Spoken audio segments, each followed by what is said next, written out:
Here's my final thoughts. I often get into great discussions with people on Facebook. In this case, her name is Julia. She lives in Arizona, and she's really concerned about the rise in coronavirus cases. Julia says, oh, please, the super spreader events go both ways. Stop acting like one side is causing the meltdown. Stop pointing fingers and start looking for ways to make mask wearing a nonpartisan task. Well, I responded to Julia saying, I totally agree, but let's be honest. President Trump has hosted and encouraged super spreader events, but it's worse than that. President-elect Joe Biden says the president is obstructing the transition, refusing to cooperate on a plan to stop COVID-19. More people may die if we don't coordinate. How do we get over 300 million Americans vaccinated? What's the game plan? It's a huge, huge, huge undertaking. Is the president more concerned about Biden getting credit once the pandemic is ended? Perhaps.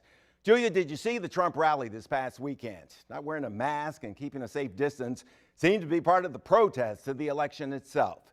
Scientists cringe at such scenes. We choose not to follow the early examples of other countries like South Korea and Vietnam. But it's not too late, is it?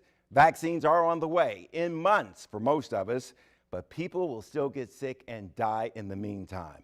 Right now, President Trump is making political calculations, like whether to cooperate with the transition. Does he get involved in the Georgia Senate runoff elections? How about attending the inauguration of Joe Biden?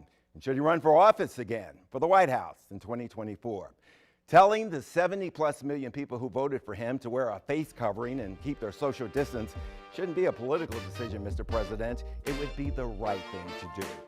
That's my final thought. I'm Bruce Johnson. Thanks for joining us for this Q&A.